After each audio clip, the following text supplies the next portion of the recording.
Hello साथीहरू, नमस्ते। तपाईँहरूलाई मेरो प्रश्न सोध्ने भल्गेमा आज म मेरो प्रश्न सोध्ने भल्गे कार्यक्रम अन्तर्गत एकजना युवासँग छु। म उहाँलाई केही प्रश्नहरू सोध्न चाहन्छु, विशेष गरी अहिलेको हाम्रो देशको स्थितिको बारेमा।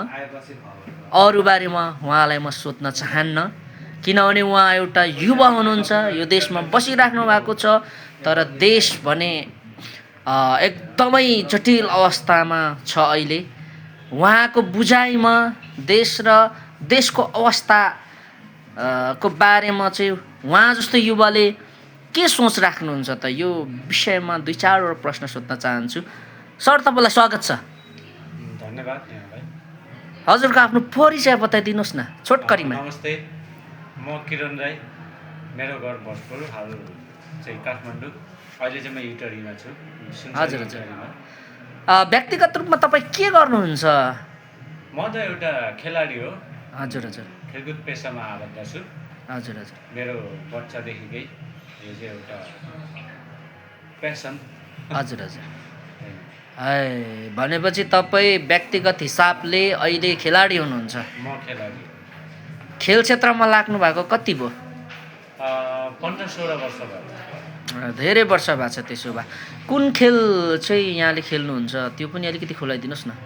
पहिला त थुप्रै खेलहरूमा म आबद्ध थिएँ। पछिल्लो समयमा चाहिँ पेनकेक सिलाट मार्सल आर्ट, यो मार्सल आर्ट भनेको इन्डोनेसियन गेम, यसमा आबद्ध छु र यसको चाहिँ म ब्ल्याक बेल्ट 6 डान पनि। हजुर हजुर। र यसको चाहिँ आर्टिस्टिक चिफ कोच पनि छु। हजुर हजुर। माफ गर्नु होला, मैले देशको स्थितिको बारेमा मात्र तपाईँ जस्तो युवालाई प्रश्न गर्न खोजेको। अलिकति तपाईँको व्यक्तिगत जस्तो पनि प्रश्न भयो, म त्यसलाई यहीँ रोकेर हाम्रो अहिलेको देशको अवस्थाको बारेमा तपाईँलाई केही कुरा चाहिँ सोध्न चाहन्छु। अहिले हाम्रो देशको अवस्था निकै नै खतरा भनौँ न, नाजुक, एकदमै जटिल छ।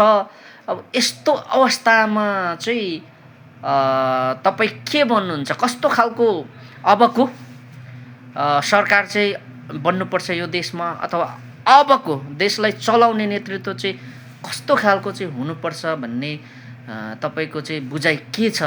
किनभने एउटा युवा हुनुहुन्छ, यो अलिकति छोटकरीमा बताइदिनुहोस् न।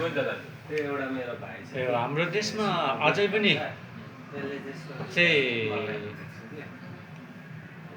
राम्रो मान्छे पाउनलाई गाह्रै छ।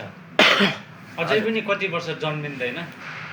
अहिलेसम्म पनि त्यस्तो परिपक्व मान्छे चाहिँ, एउटा भिजन भएको मान्छे होइन, देशलाई नेतृत्व गर्न सक्ने मान्छे, देशलाई चलाउन सक्ने मान्छे, देशप्रेमी मान्छे, निस्वार्थ मान्छे, एउटा अहङ्कार बिनाको मान्छे चाहिँ अहिलेसम्म पनि जन्मेको छैन, जन्मिँदैन पनि। ढुक्कलपक्कलमा कुनै बेला जन्मिन सक्छ, तर अझै पनि देश, यो मुलुक चाहिँ गम्भीर मोडमा छ। भनेपछि तपाईँको बुझाइमा हाम्रो देशमा जेन्जी आन्दोलन भयो, त्यो जेन्जी आन्दोलनले निकास दिन्छ भनेर लागेको थियो प्राय सबै मान्छेलाई, त्यसले पनि चाहिँ नि निकास दिएन होइन। अझै पनि निकास नदिने एउटा चाहिँ अवस्था देखिँदैछ। अब यस्तो अवस्थामा पनि हाम्रो देशमा चाहिँ त्यो किसिमको जुन देशलाई चाहिँ अगाडि बढाउन सक्ने खालको, देशलाई भनौँ न पार लगाउने खालको नेतृत्व चाहिँ अब पनि आउन सक्दैन भन्ने हो तपाईँको बुझाइमा? सक्दैन, अझै पनि सक्दैन, आउँदैन, यो म ग्यारेन्टी दिन्छु। सबैले चाहिँ एउटा भाषण मिठै दिन्छ, हजुर होइन, राम्रै गर्छ, भिजन राम्रै ल्याउँछ, विचार राम्रै ल्याउँछ होइन, हजुर। तर गर्ने मान्छे आउँछ तर गर्नु दिँदैन के। हजुर। सक्दैन, माथि जानै दिँदैन। म त एउटा जनजातिको छोरा हो झन् होइन। जनजातिको छोराहरूको त झन् त्यो तपाईँको चाहिँ के भन्नु, क्षमतै पुग्दैन के। हजुर। गर्नु त खोज्छ, हजुर हजुर। क्षमताले भ्याउँदैन, सक्दैन। भनेपछि हाम्रो देश अझै पनि जटिल अवस्थामै रहन्छ। हाम्रो देश चाहिँ अझै ठुलो दुर्घटनामा पर्न सक्छ। यहाँ राम्रो वातावरण हुन सक्दैन, एकदमै सहज वातावरण चाहिँ देशमा अझै पनि बन्न सक्दैन भन्ने एउटा तपाईँको निष्कर्ष हो। एकदमै यो सक्दैन अझै पनि चाहिँ देश चाहिँ पुरै खरानी जस्तै हुनुपर्छ। हजुर पछि मात्रै अलिकति चाहिँ केही सम्भावना हुन्छ, नत्र यो हुँदैन। हजुर हजुर यत्रो वर्ष त माओवादी आयो त, हजुर 10 वर्ष जनयुद्ध लड्यो। अब अहिले तपाईँको अवस्था त्यस्तै छ। तपाईँले आफ्नो विचार सुनाइदिनु भयो। अब विशेष गरी अहिले केही नयाँ उदाउँदै गरेका मान्छेहरू पनि छन्, नयाँ राजनीतिज्ञहरू पनि छन् यो देशमा। ती पुरानोलाई म सोध्दिनँ, पुरानोतिर जाँदिनँ। जुन अहिले उदाउँदै गरेका जुन राजनीतिज्ञहरू हुनुहुन्छ उहाँहरूको चाहिँ विचारहरू जस्तै हर्का साम्पाङ, बालेन, यी अहिले दुईटा पात्र निकै चर्चा छ यो देशमा। यिनीहरूमा तपाईँलाई कुन चाहिँ बेस्ट लाग्छ, राम्रो लाग्छ, हर्का साम्पाङ अथवा बालेन? अब बेस्ट भन्ने नै हुँदैन। अब कसैले पनि अहिले देशलाई लिड गरेको छैन होइन, त्यति यो बेस्ट हो भन्ने मलाई लाग्दैन जबसम्म गरेर देखाउँदैन। हर्का साम्पाङ र तपाईँको बालेनलाई दाँच्ने हो भने चाहिँ केही एउटा चाहिँ मेयरको ठाउँमा बसेर एउटा पाएको जिम्मेवारीको भूमिका चाहिँ हर्का साम्पाङले केही मात्रामा राम्रो भूमिका निभाइरहेको छ, केही विकास पनि गरेको छ र देखाइ पनि रहेको छ। तर भोलि देश चलाउनु चाहिँ त्यो सजिलो छैन नि त। एउटा चाहिँ उपमहानगरपालिका चलाउनु जस्तो सजिलो होइन नि त, होइन? त्यो भोलि समयले नै देखाउने कुरा। अझै पनि म चाहिँ के ग्यारेन्टी गर्छु भने अझै पनि यो देशलाई गम्भीर मोडमा ठुल्ठुलो दुर्घटनाको अवस्थामा चाहिँ सृजना भएर गइरहेको छ।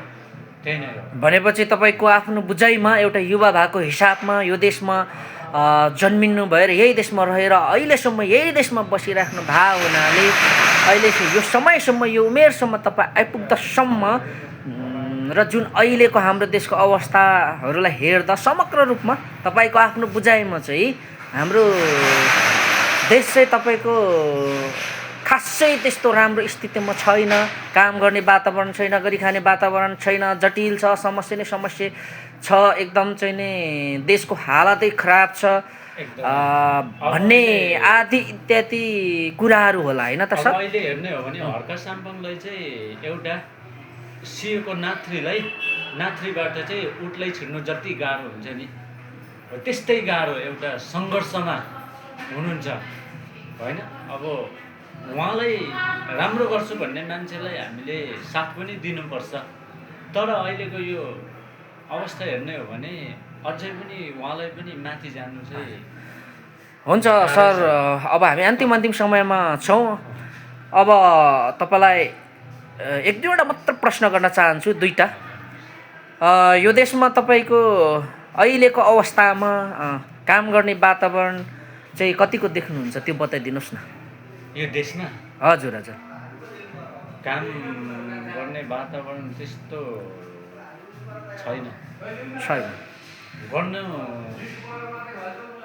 चाहनेहरू धेरै छ तर गर्नु दिँदैन। हजुर।